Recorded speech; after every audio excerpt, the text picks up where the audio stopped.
నమస్తే, welcome to Telugu రాజ్యం. నేను మీ రామ్. వైఎస్ జగన్మోహన్ రెడ్డి గారు గతంలో ఆయన పార్టీకి సంబంధించి అనేక రకాలుగా ఎన్నో స్ట్రాటజీస్ ప్లే చేసినప్పటికీ పార్టీ వైఫల్యమై ఓడిపోవడం జరిగింది. ప్రధానంగా ఆయనకి చాలామంది సలహాదారులు ఉన్నప్పటికీ ఓడిపోయిన తర్వాత ఆయన అలర్ట్ అయ్యి ఒక కొత్త వ్యక్తిని తమ పార్టీలోకి ఆహ్వానించబోతున్నట్టుగా వార్తలు వస్తున్నాయి. ఆయన పేరు సునీల్ కొనుగోలు. అయితే ఈయన వల్ల పార్టీకి ఎలాంటి లబ్ధి చేకూరే అవకాశం ఉంది, నిజంగా పార్టీకి ఈయన వల్ల బెనిఫిట్ ఉందా లేదా అనే అంశం గురించి ప్రముఖ పొలిటికల్ అనలిస్ట్ కేఎస్ ప్రసాద్ గారితో చర్చిద్దాం. సార్ నమస్తే. నమస్తే అండి. సునీల్ కొనుగోలు ఈయన వచ్చిన తర్వాత ఎలా ఉండబోతోంది సార్? పార్టీకి ఏదన్నా ఉంటుందా? బాబును భయపెట్టే అంత స్ట్రాటజీస్ ఉంటాయా? అసలు ఎలా వర్కౌట్ అవుద్ది? ఈ సునీల్ కొనుగోలుని లేకపోతే రిషిని లేదంటే రాబిన్ శర్మని లేకపోతే మళ్ళీ ప్రశాంత్ కిషోర్ గారిని తెచ్చుకోవడం అంటే దారిని పోయిన దరిద్రాన్ని నెత్తికెత్తుకోవడంతో సమానం. ఏ ఉపయోగం ఉంటుందండి వెళ్తాను? ఏదో ఇక్కడ కాంగ్రెస్ అలా బీజేపీ వాళ్ళు ఎక్కడో 2-3 స్టేట్లు పోయిన తర్వాత ఒక స్టేట్కి కన్సిడరేషన్ ఇస్తూ గెలిపిస్తున్నారు. అక్కడ బీజేపీలో నెట్ట నిలువున 40% కమిషన్లు ఎత్తేస్తున్నారని చెప్పి కర్ణాటకలో కేటగారికల్గా the people have decided against బీజేపీకి ఓటేద్దామని. అక్కడ సునీల్ కొనుగోలు నేను మీరు వెళ్ళి గట్టిగా చెప్పినా అయిపోద్ది అక్కడ. ఇక్కడ రేవంత్ రెడ్డి ఇక్కడ బీఆర్ఎస్ పార్టీ 10 years ఎక్స్పీరియన్స్తో ఇంకా ఇసిగి వేసారిపై గ్రేటర్ హైదరాబాద్ ఎలక్షన్లోనే ఎప్పుడైతే మీకు బీజేపీని కౌన్సిలర్లు గెలిపించారో that itself is an indication భయంకరమైన వ్యతిరేకత ప్రభుత్వం మీద ఉంది అని.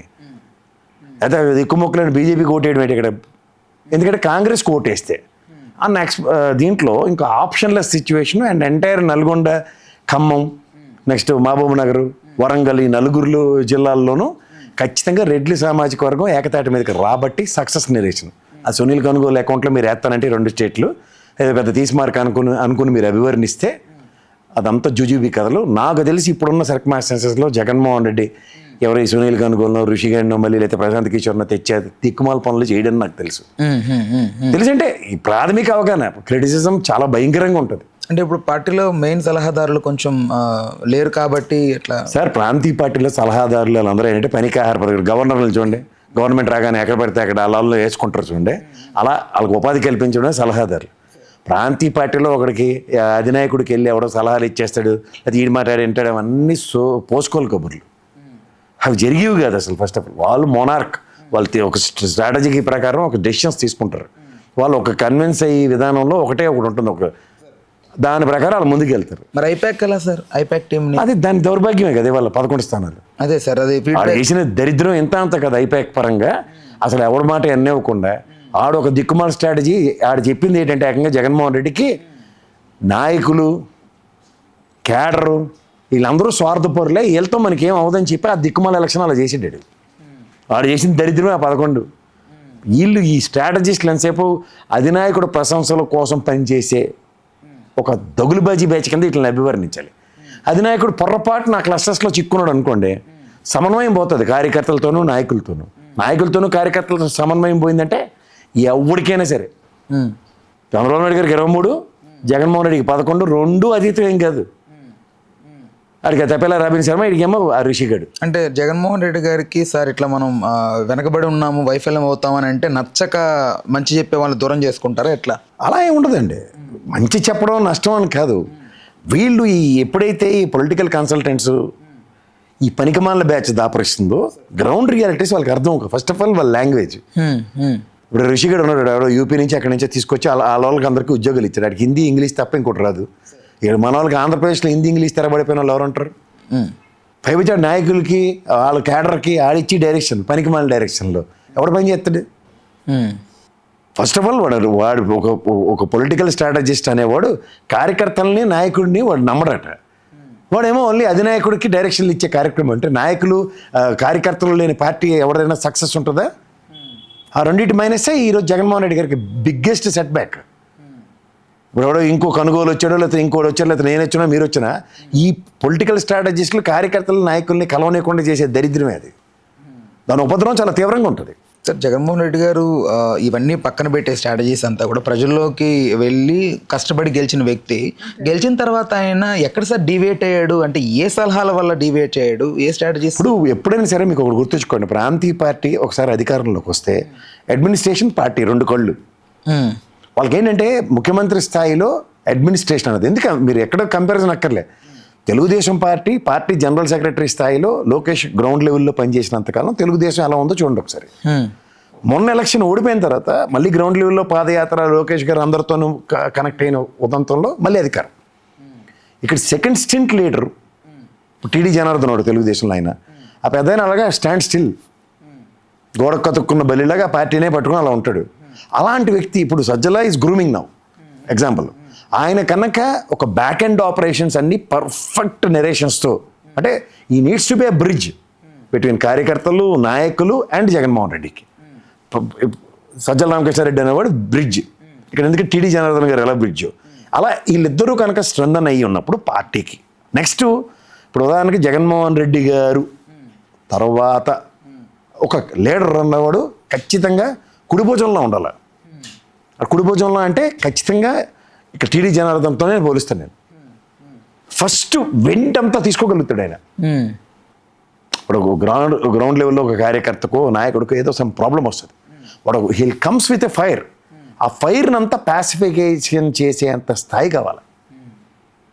పాసిఫై చేసి పంపించేయడమే కాదు, పంపించకుండా అధినాయకుడిని కల్పించే సామర్థ్యం కూడా కావాలి. అంతేకాని ఈ పొలిటికల్ స్ట్రాటజిస్టులు ఈ శతరం తెపేలాగలతో ఏ పార్టీకి ఏమవదు. అవి కాలం చెల్లిపోయాయి అట్లకి. ఎందుకంటే ప్రజాస్వామ్య ద్రోహుల కింద వీళ్ళు నేను అభివర్ణిస్తాను. ఎందుకంటే ద ఒరిజినల్ మొనాటమీ ఆఫ్ డెమోక్రసీని డిస్ట్రాయ్ చేస్తున్నారు వీళ్ళు. పనికిమాల తాయిలాలు, చెదరం. మెయిన్గా ఏంటంటే వాళ్ళు బ్రెయిన్ మొత్తం సర్వనాశనం చేసేస్తాడు అధినాయకుడికి. అంచేత వీళ్ళని అసలు ఎంటర్టైన్ చేసుకుంటే మళ్ళీ సెల్ఫ్ గోల్ వేసుకున్నట్టే జగన్మోహన్ రెడ్డి గారు ప్రజల నాడి పట్టుకున్న వ్యక్తి అని చెప్పుకుంటూ ఉంటారు సార్. ఆయనకి అంత ఘనంగా గెలిచిన తర్వాత ఇందులో మీకు ఒకటే చెప్తా సార్, 24/7 ప్రజలతో మమేకమైనోడే.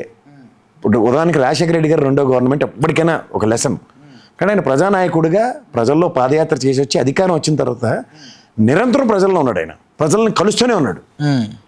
రెండో టర్మ్ ఆయన గెలవడానికి కూడా ప్రజలతోనే ఉన్నాడు కాబట్టి, ప్రజా సమస్యల మీద ఆయన పనిచేస్తున్నాడు కాబట్టి అక్కడ సంక్షేమం, ఈయన ప్రజలతో మమేకం ఉండడం, రెండు అడ్వాంటేజ్ క్రియేట్ చేసింది. జగన్మోహన్ రెడ్డి ప్రజానాయకుడి కింద ఆవిష్కరించి ప్రజలతో ఎప్పుడైతే డిస్కనెక్ట్ అయ్యాడు ఈ తెపేల ఋషిగఢ్ నుంచి, అక్కడ జరిగిన ఉపద్రవం ఏంటంటే ఇవాళ మళ్ళీ ప్రజల్లోకి వెళ్ళవలసిందే. ప్రజల్లోకి వెళ్తేనే ప్రజల యొక్క మమ్మల్ని పొందడం జరుగుతుంది. నెక్స్ట్ అధికారం అనేది వాస్తవంగా అంటే ఒక రకంగా పవన్ కళ్యాణ్ గారు గెలవడానికి కూడా అధికారం సార్. అంటే ఆయన ఓడిపోయిన తర్వాత బయటికి రావడం, కొంచెం తిరగడం, అంతే ఆబ్వియస్లీ. ఇప్పుడు ఎప్పుడైతే నువ్వు ప్రజల్లోకి వెళ్తుంటే కన్సిడరేషన్స్ పెరుగుతాయి.